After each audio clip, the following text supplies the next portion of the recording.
What's going on, everyone? My name is Trey and welcome back to Let's Talk Finances. So today's video, we're going to be talking about bonds, right? And if you've been investing for long enough or doing research for long enough, I'm certain you've got to that point where you've asked yourself, hey, what percentage of my portfolio should be in bonds, or should I even be investing in bonds? Well, today we're going to be answering that question. Do you even need bonds in an investment portfolio in 2022 in order to become wealthy? And if you haven't subscribed yet to this channel, please don't hesitate to do so, as our #1 goal is to help you achieve financial freedom and become wealthy. The 4 things that we're going to be going over in this video. #1, what are bonds? #2, which bonds should you be considering from your favorite broker?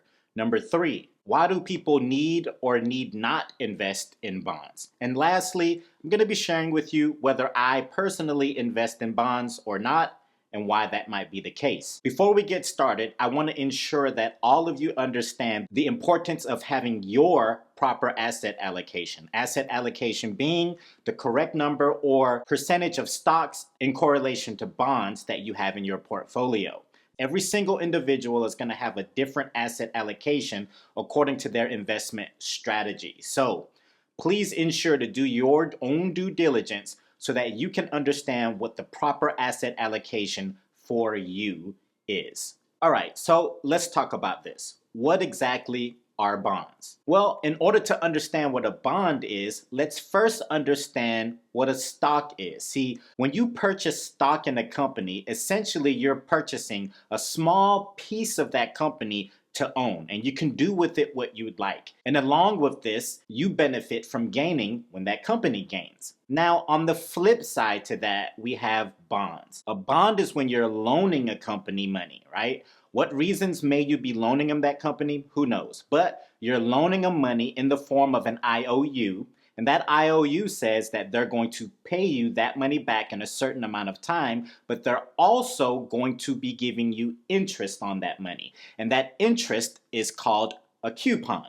Not a coupon that you get when you go to Publix, no. Now, there are many different types of bonds that you can invest in, but for the sake of this video, it's not really that important. Just understand that there are many different types. Now, there are different places that you can purchase these bonds from, but for the sake of brevity, in this video, we're going to be talking about purchasing these bonds from your favorite broker. 3 of those most popular brokers would be Vanguard, Fidelity, and Charles Schwab's. So now that you have a bit of an understanding as to what a bond is, let's dive into the next category, which is going to be going over which bonds should you even be considering. Now, if an individual had their mind made up that they absolutely wanted to invest in bonds, and don't worry, as we progress through this video, I'm going to be going over why a certain individual would or may not invest in bonds, but let's say hypothetically that you do want to invest in bonds.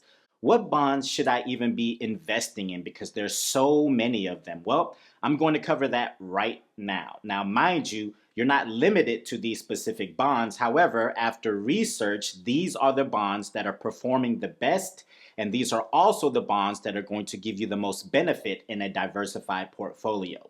So let's begin with Vanguard. Now, Vanguard has a total bond market index fund, which is my personal favorite if I were to invest in a bond. Now, that ticker symbol is VBTLX. They also have a exchange traded fund version of this particular index fund, of which the ticker symbol is BND. Now, I'm going to be giving you all of these particular funds for the respective broker, but I'm also going to be giving you a bit of a comprehensive breakdown as to the makeup of that particular fund. The second fund is going to be by one of the all-time favorites, Fidelity. Now, Fidelity offers the U.S. Bond Market Index Fund, the ticker symbol being FXNAX. Now, the last but not least, Charles Schwab's. Charles Schwab's offers the Schwab U.S. Aggregate Bond Index Fund, ticker symbol SWAGX. Now, let's go into a further breakdown of these particular funds to help you get a bit more of understanding as to why you may or may not want to choose these funds. Let's start with Vanguard's Total Bond Market Index Fund as well as ETF. Now, VBTLX currently has an expense ratio of 0.05%. Its minimum investment required is $3,000. And this particular bond index fund invests in over 10,000 different bonds. Now, the benefit to this is, let's say you're invested in one particular bond and it tanks. What do you do then? Nothing. You have to go to Food Lion or Publix, get you a 12-pack of Krispy Kreme donuts, bring it home, eat all of it, and soak in your misery, being that all of your money is gone in that one particular bond. However, if you're invested in a total bond market, that means you're invested in all of the bonds that are readily available to you. So if one tanks, you still have 10,126 bonds that you are currently invested in, which is a great thing. Now, let's say hypothetically that you don't have the minimum $3,000 to invest in this particular bond. What do? Well, the answer to that is invest in an exchange traded fund instead.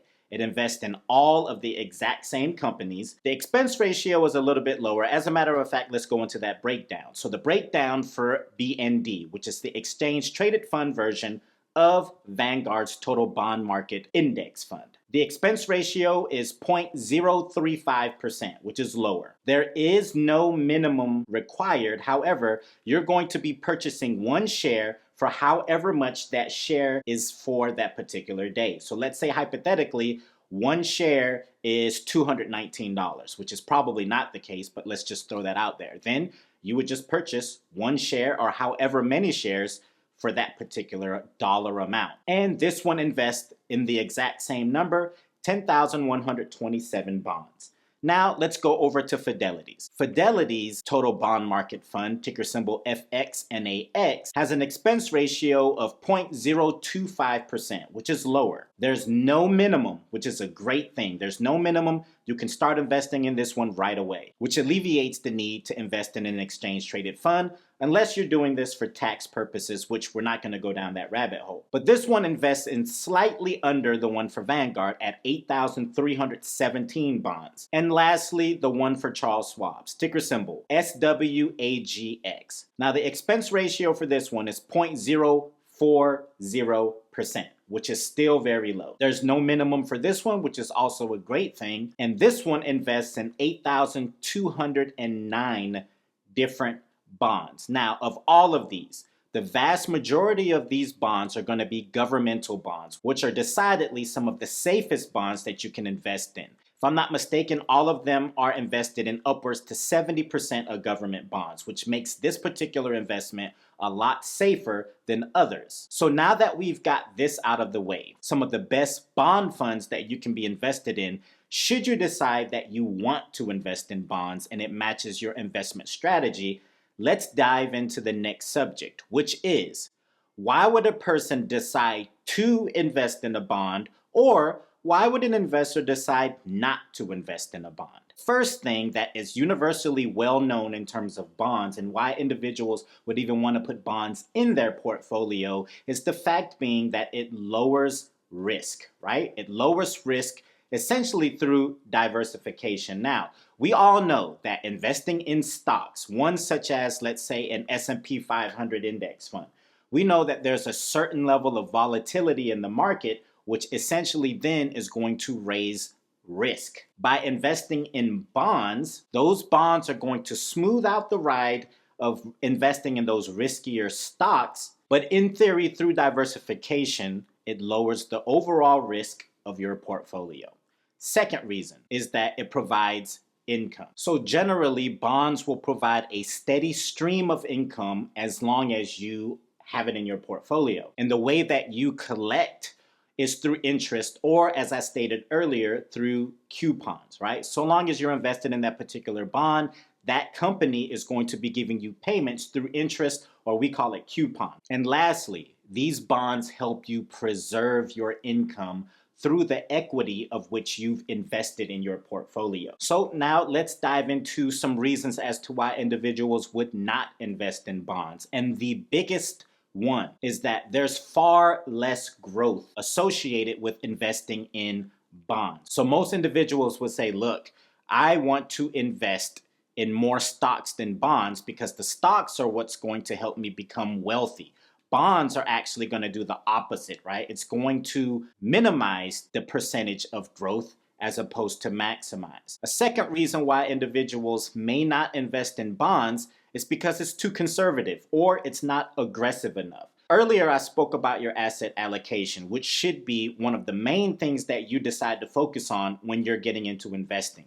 Well, when you decide what your asset allocation is going to be, you then decide what your risk tolerance is. And in doing so, you understand, hey, I want to aggressively invest or I want to conservatively invest. Well, depending upon which side of that spectrum you're on, you may or may not invest in bonds. So for those individuals who want to invest a little bit more aggressively, more than likely, they're not going to invest in bonds. So now that we've covered why people may or may not invest in bonds, it's time for me to share with you what my personal investment strategy is when it comes to bonds. I want everyone, yet again, to understand that everyone's personal investment strategy may not match yours, and that is okay. I personally have decided to not invest in bonds, at least at this point. The main reason why I have decided to not invest in those bonds is because it's too conservative for my investment strategy. At this particular moment,